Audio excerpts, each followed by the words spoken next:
Hi everybody, my name is Megan Beaker. This is my introduction video for EDL 850 School Law. So a little bit about me. I'm a 2014 graduate of Kansas State University. My major is in elementary education, but a year later I decided to go back and get an endorsement in English language arts. So I'm currently in my 6th year of teaching. I taught 6th grade for 1 year, and I am the current junior high English language arts teacher for our district. I've been married for 3.5 years. You can see a picture of my husband and I below. He's the high school history teacher for our district, and I'm really blessed that I get the opportunity to take this class with him. And together we have a Boston Terrier named Marvin. I have very strong roots in education. My father was a high school principal for 38 years, and he just recently retired, so we've been celebrating that a little bit. My sister also works as a math coach for Salina Public Schools. So when we get around the table, we definitely talk a lot about education. I'm currently working towards my master's in instructional technology. So a little bit about my district. I work for Hoxie Community Schools, or USD 412. It's a 2A school district in Kansas. That means that there are approximately 450 students total in our district. That means approximately 25 to 40 students per grade level. We also receive Title I support at the elementary school. As you can see in the photo below, Hoxie is a community with lots of pride. Our motto is good crops, great families, and I can attest that that's true. At least for the family side, I'm not very familiar with the crop side, but I know that we do have a lot of farming within our community, and I know that we have a lot of very strong, proud farmers. Um, Obviously, our community is very rural. We're located in northwest Kansas. There's approximately 1,200 people according to our most recent census. But I will say that the community definitely supports the school very, very much, and that is a blessing within our community. So federal support of public schools. The federal government provides approximately 8% of funding for public school organizations, but other than that, their role is rather limited. Basically, they are to ensure that no student is denied an education based on a student's race, ethnicity, gender, disability, socioeconomic status, anything of that nature. State support of public schools, I would say that states definitely play the strongest role in the success of schools. So, as I see it, Kansas, our state government is meant to manage kind of all of Kansas schools, especially public schools. The Kansas Board of Education sets standards and expectations for these schools, especially teacher licensure, what standards we're going to follow, things of that nature. They provide state funding for public schools. State governments also choose to delegate much of their authority to local school districts, but they can reclaim that authority. That just goes along with saying the federal government kind of hands over public schools to the state, but they can also reclaim that if there's an issue from that specific state. So, for example,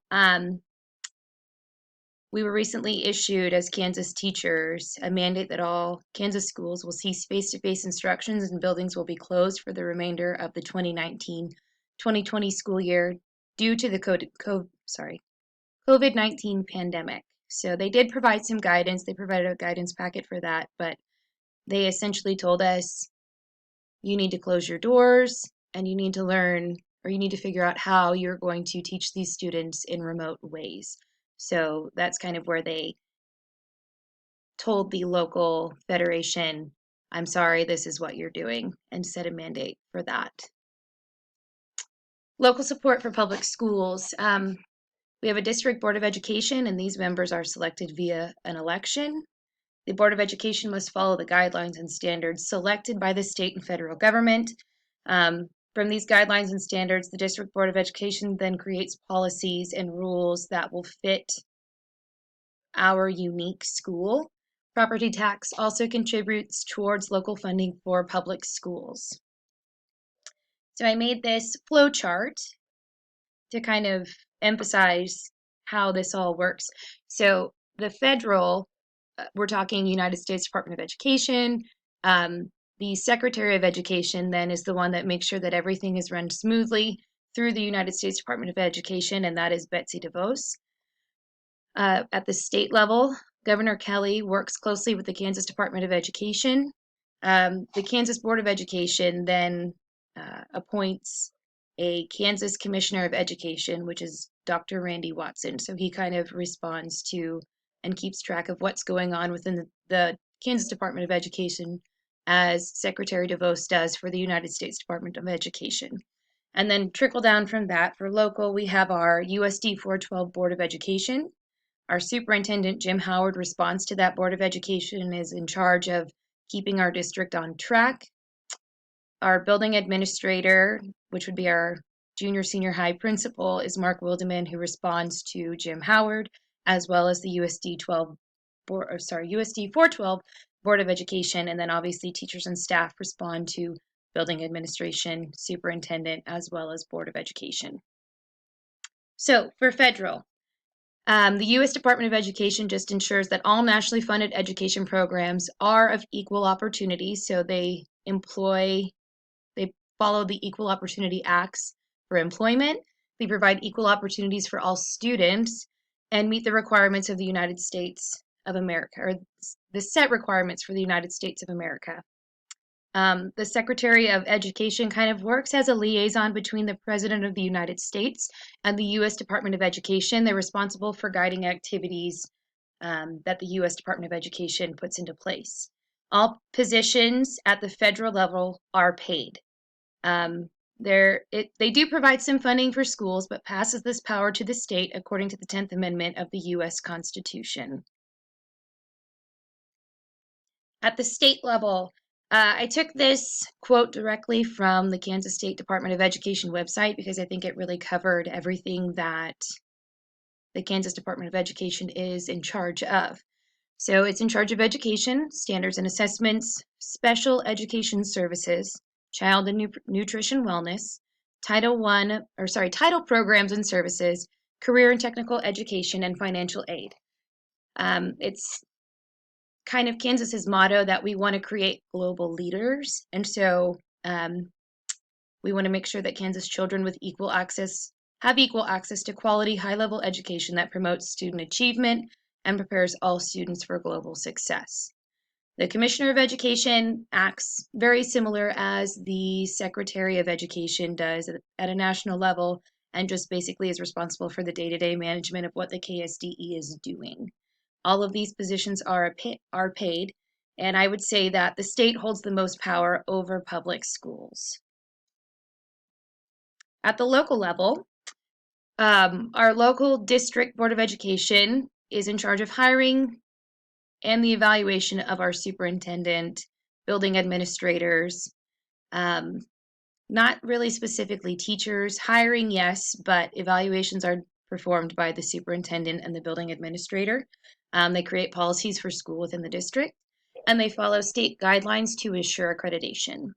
Our superintendent then kind of governs over the district and reports back to the Board of Education about how things are going and things that we need. Building administration, that would be Mark Wildeman. He's our principal. He would govern over the school building, ensure policies and procedures are being followed, and reporting back to local Board of Education and superintendent about how things are going within his building. All of these positions are paid with the exception of our elected Board of Education members. So that is a volunteer position, and we need to be very grateful for all that they do in this volunteer position. The influences of NELP Standard 6. So I would say that component 6.1 is influenced most by local school districts. This more involves policies, procedures, and the day-to-day activities, business of a school, which should be enforced by local administration and district board of education. It would be very hard for the state or the federal government to take control of this. Component 6.2, I would say, is influenced most by the state governing entity. So is providing data and ensuring that our state schools are meeting the requirements and standards of the federal government. And then component 6.3, I would say, is more of a federal governing entity or relates more to it because they are the ones that are in charge of passing bills and laws to ensure that all students are given equal opportunity. So they're just really the ones that are making sure that states are doing what they need to do and that they are not, I'm trying to think of the right word right now, I'm sorry, that they are not segregating in any way or discriminating in any way. So what does this mean for the educational well-being as a whole? So our federal government ensures that laws and bills are being passed and they protect public schools and education in America. State government ensures that policies and procedures are in place and they encourage all schools within the state to follow those same guidelines and the standards set by the state, and then those who comply will receive funding. Local districts work towards developing policy and procedure that works best for each student and teacher within that area. So they ensure that these procedures and policies are carried out to achieve state accreditation and receive funding. Here is my reference page. And I apologize if my video seems a little bit jumbled. If you've been following the world of education right now, especially in Kansas, with everything that's going on with COVID-19, my brain is a little bit scrambled to say the least because we will be trying to figure out the best way to implement online learning strategies and remote learning strategies with my students. So it's been kind of hard to focus on this class um, when my head is thinking, what am I going to do? How am I going to meet the needs of my students? So I really apologize if this seems pretty jumbled or if I seem kind of out of it.